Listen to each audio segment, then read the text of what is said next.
Hello and what is going on today, guys? Tomcat here, and welcome to a special episode of Stock vs. Tuned. This is not taken from a stream. This was recorded specifically for the purpose of doing this video, but since we now have the Ford Raptor as well as the Ranger Raptor, I figured that there was no better time to do a stock versus tuned battle between a stock F150 Raptor versus a tuned Ranger Raptor. So, in classic stock versus tuned form, we are going to be building up the F-150 Raptor. Well, actually, no. We're going to be building up the Ford Ranger Raptor after we run both of these things stock and see what kind of numbers they put down. So, without any further ado, let's go ahead and make sure that this Raptor is stock, which I guarantee you it's not. So, we'll go to Reset Default Upgrades, and it drops it back down to B Class.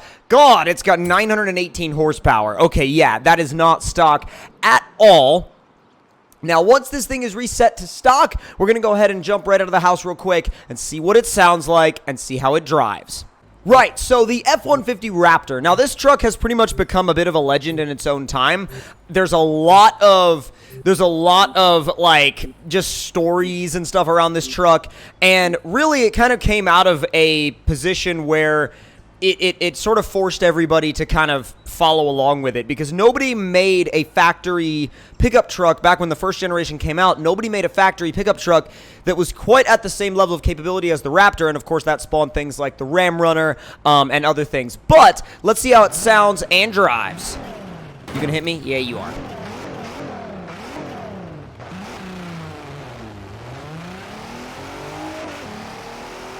May not be the fastest thing in the world, but it's quick for a pickup truck, I'll tell you that. Give you a bit of interior view real quick. I actually really like the interior. I like the steering wheel. I like the paddles. It has a very performance-oriented feel inside, even though it really is based on a F-150 chassis, which really you wouldn't associate with performance all that much. But here, again, it makes sense. And it's one of those things where, I mean, it's raining right now, but this thing does not care. I mean, it's all-wheel drive, got a really good bit of power for what it is, twin-turbo V6 engine, and as you can see, it actually kind of rotates fairly well. I mean, I'm going around the roundabout here, and I'm maintaining about 55 to 60 miles an hour, which is pretty respectable for a pickup truck. I mean, it does a little bit of lift-off oversteer. Even if you, if you chuck it in hard and then lift off, it doesn't quite drift, but it does actually, load up the weight to the left side and really dip into the corner pretty hard. So now it comes to the point where we are going to see how fast the stock F-150 Raptor will go through the speed trap. And it will actually let me use launch mode stock, which is awesome. So 3, 2, 1, go! Clean launch. Let's look at the data. Making about 17.6 pounds of boost. Around that traffic car. Come on. Shifting before red line because this engine really stops making power at about 6. Don't you do it, Mini. Oh, you suck. I feel like that definitely at least caused me to lose a couple miles an hour, which I don't really want to risk losing. But that move probably caused me to lose even more. So I'm going to rewind a little bit, and we'll try that again, and hopefully we don't end up in that same position again. Don't you do it. There we go. Yeah, it definitely would have caused us to lose a couple miles an hour. And through the speed trap at 124.8 miles an hour. So 124 miles an hour out of the stock F-150 Raptor. So now, let's head back to the house, grab our Ranger Raptor, and see what it can do from the factory. Welcome to the Ranger Raptor. Now, the Ranger Raptor is obviously not available in the US, as you can see by the fact that it is right-hand drive. However, the steering wheel does look very similar to the one in the F-150 Raptor, although it is a little bit different, but it's got the same type of paddle design. The interior is a little bit more basic, but when you get out to the outside, let's give it a listen real quick.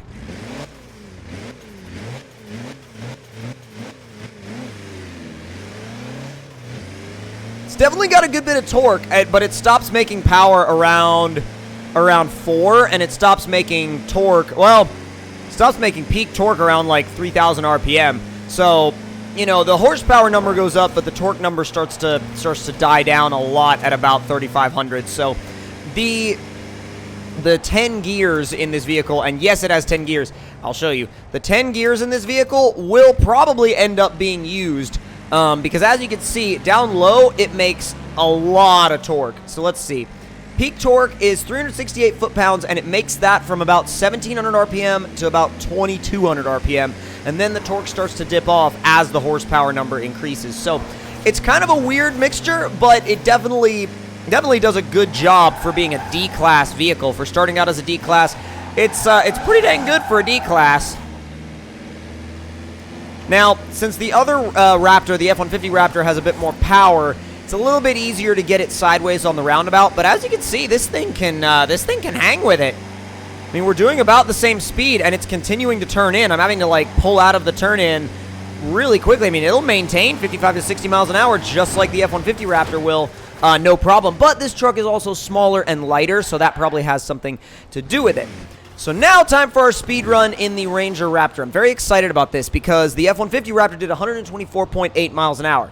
This, I have no clue what we're going to be seeing with this truck. So, 3, 2, 1, and go!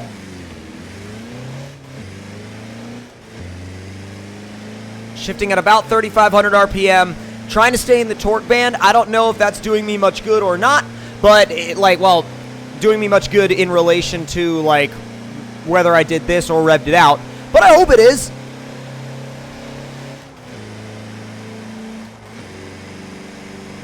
It's definitely not going to be as fast. I'm just curious as to how much slower it's actually going to be. There's 106 miles an hour. So 124 for the F-150 Raptor and 106 for the Ranger Raptor. So now, let's go build this thing up and see what it's capable of.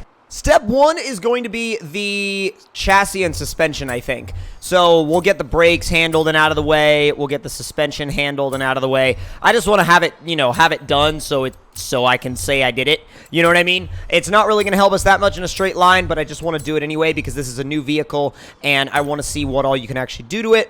The race cage, yeah, okay, so the race cage is basically full cage in the back, like crossbars in the back, and then your normal cage up front. We're not going to put it in, though. And then from there, we're going to go and do the, well, here's the thing about the drivetrain, right? I'm going to do a clutch, and I'm going to do everything that's besides the transmission because I want to see what it'll do with a properly built engine on the factory 10-speed transmission. Off-road race tires at full width, which is going to be a 315 front and back. And wheels-wise, I think we're going to throw...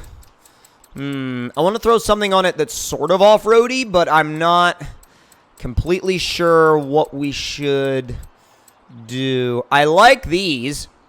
I think these look good. I mean, they're a little bit old school, but they line up with the truck fairly well. So now, we could do offset. Yes, that's actually really good that they let us do offset on a truck because I really think they just look so much better with the wheels pushed out like that a little bit.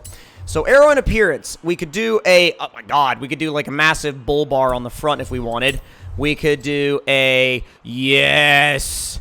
I don't know if I want to do it, but yes. Does it, like, when it adds weight, and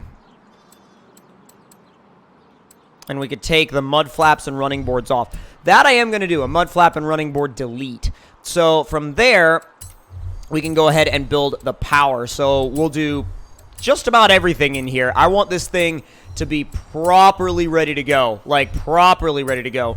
Let me see. Oh, yeah. So we'll do race block. We'll do race turbos. Oh, man, that added almost another 300 horsepower. That's pretty insane. That is pretty insane. So race flywheel. That's going to put us at 581 horsepower and 1,018 foot-pounds of torque because diesel. When is that peak torque made? At about, oh my god. Oh wow, that's made very low in the RPM range. Holy crap. All right.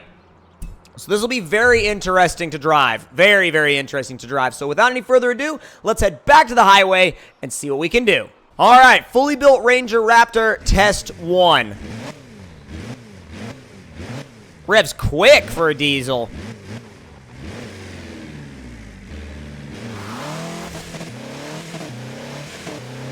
It's quick.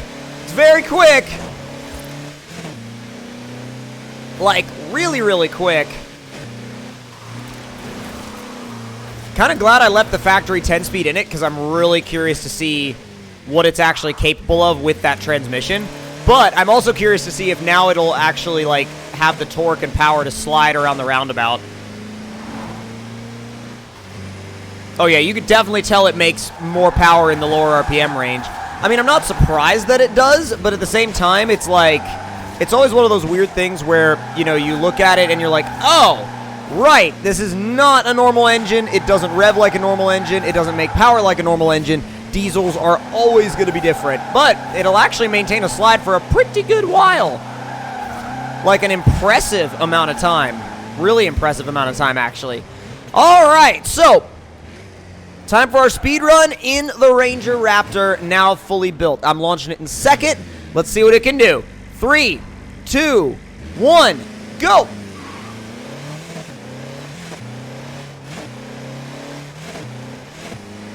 I'm trying to shift earlier. The clutch slips really hard. It won't let you shift it fast. Well, we've already won. Now the question is, how much are we going to win by? Oh god, there's a wreck.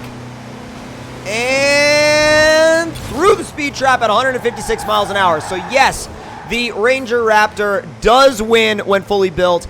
And if you guys enjoyed this episode of Stock vs. Tuned, make sure to click that like button. Let me know in the comment section down below what you guys thought of it. And if you're new to the channel, make sure to subscribe for more. And I'm going to finish this off with, wow, traffic cars are getting bullied today.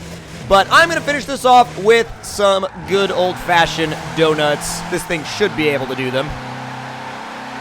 It's a pretty wide donut. Oh, there we go. Come on, come on, come on, come on. Tighten it up. Oh, nope. I think that's going to be our continuous radius for this donut. Oh, well. It'll still burn all 4 tires off in a circle. So if you guys enjoyed, again, make sure to subscribe, and I will see y'all next time.